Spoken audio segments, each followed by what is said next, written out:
നിങ്ങളെന്ന് അനുഭവിക്കുന്ന തണൽ ഇന്നലെ നിന്റെ അപ്പൻ കൊണ്ട വെയിലാണ്.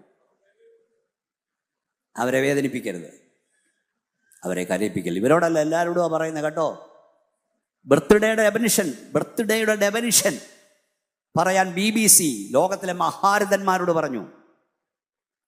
ഒത്തിരി പേര് ഡെഫിനിഷൻ കൊടുത്തു.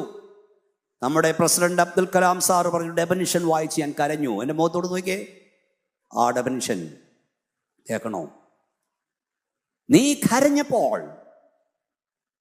നിന്റെ അമ്മ ചിരിച്ച ഒരേ ഒരു ദിവസം, അതാണ് ബർത്ത്ഡേ. നീ കരഞ്ഞപ്പം നിന്റെ അമ്മ ചിരിച്ചു. ബാക്കി എല്ലാ സമയവും മക്കളെ, നീ കരയുമ്പോൾ അമ്മ കരയുക, അപ്പം കരയുക.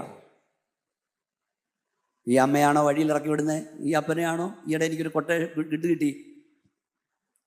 തൊട്ടിലുണ്ടായിട്ടും നെഞ്ചിലുറക്കിയ അമ്മയെ കട്ടിലുണ്ടായിട്ടും വഴിയിലിറക്കി വിടരുതെന്ന്. അനാഥശാലയിൽ ചെന്നാൽ അനാഥരെ അവിടെ ഉള്ളൂ, പാമക്കട മക്കളെ അവിടെ ഉള്ളൂ. എന്നാൽ ഓൾഡ് ഏജ് ഹോമിൽ ചെന്നാലോ? പറ ഫാസ്റ്റ്. ഓൾഡ് ഏജ് ഹോമിൽ ചെന്നാലോ സമ്പന്നരുടെ അപ്പനും അമ്മയും.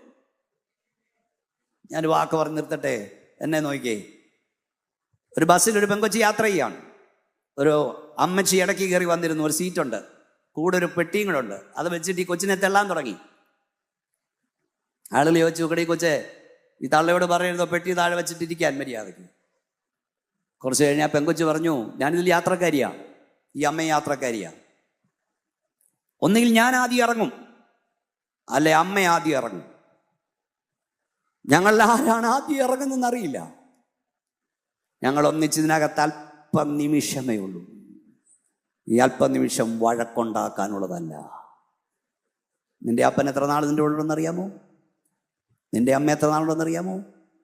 പാസ്റ്റർ എത്ര നാൾ കാണും? വഴക്കുണ്ടാക്കരുത്.